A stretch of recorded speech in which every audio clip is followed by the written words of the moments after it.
आप सभी का स्वागत है हमारे YouTube चैनल में।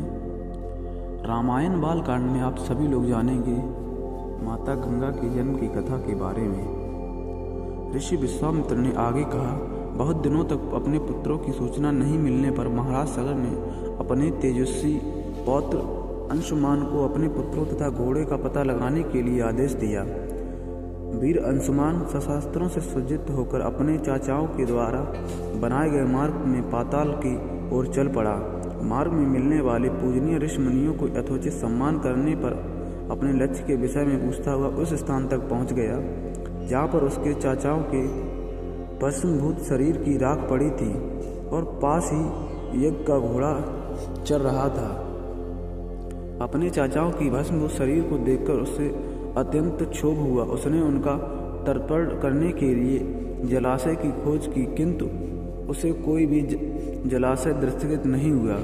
तभी उसकी दृष्टि अपने चाचाओं के मामा गरुड़ पर पड़ी।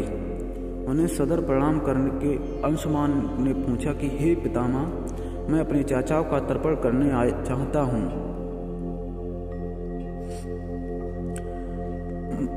समीप में यदि कोई सरोवर हो तो कृपा करके उसका पता बताइए। यदि कोई इनकी मृत्यु के विषय में कुछ जानकारी है तो वह भी मुझे बताने की कृपा करें। गरुड़ जी ने बताया कि किस प्रकार इंद्र ने घोड़ों को चुरा कर कपिल मुनि के पास छोड़ दिया था और उसके चाचाओं ने कपिल मुनि के साथ उद्दंड व्यवहार किया था, जिसके कारण कपिल मुनि ने उन सबको भस्म कर दिया। इसके पश्चात गरुड़ जी ने अंशुमान से कहा कि ये सब अलौकिक सत्य वाले दिव्य पुरुष थे के द्वारा भस्म किए गए हैं, अतः अलौकिक जल से तर्पण करने से इनका उद्धार नहीं होगा। केवल हिमालय की ज्येष्ठ पुत्री गंगा के जल में ही तर्पण करने पर इनका उद्धार संभव है। अब तुम घोड़े को लेकर वापस चले जाओ, जिससे कि तुम्हारे पितामह का यज्ञ पूर्ण हो सके। गरुड़ जी की आज्ञा अनुसार अंशुमान वापस अयोध्या पहुंचे और अपने पितामह को सारा वृतांत सुनाया। महाराज सगर ने दुखी मन से यज्ञ पूरा किया। वे अपने पुत्रों के उद्धार करने के लिए गंगा को पृथ्वी पर लाना चाहते थे, पर ऐसा करने के लिए उन्हें कोई भी युक्ति न सूझी। थोड़ा रुककर ऋषि विश्वामित्र ने कहा, महाराज सगर के देहांत के पश्चात अंशुमान बड़ी न्यायप्रियता के साथ शासन करने लगे। अंशुमान के परम प्राणी पुत्र दिलीप हुए।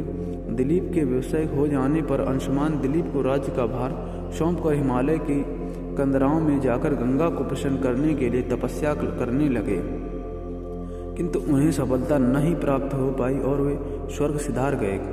इधर जब राजा दिलीप का धर्मनिष्ठ पुत्र भागीरथ बड़ा हुआ तो उसे राज्य का भार सौंपकर दिलीप भी गंगा को पृथ्वी पर लाने के लिए तपस्या करने चले गए, पर उन्हें भी सफलता नहीं मिली। भागीरथ बड़े प्रजासत्त नरेश थे, किंतु उनकी कोई संतान नहीं हुई। इस पर वे अपने राज्य का भार मंत्रियों को सौंपकर स्वयं गंगावर्तन के लिए गोकर्ण नामक तीर्थ पर जाकर कठोर तपस्या करने लगे। उनकी अभूतपूर्व तपस्या से प्रसन्न होकर ब्रह्मा जी ने उन्हें वर मांगने के लिए कहा।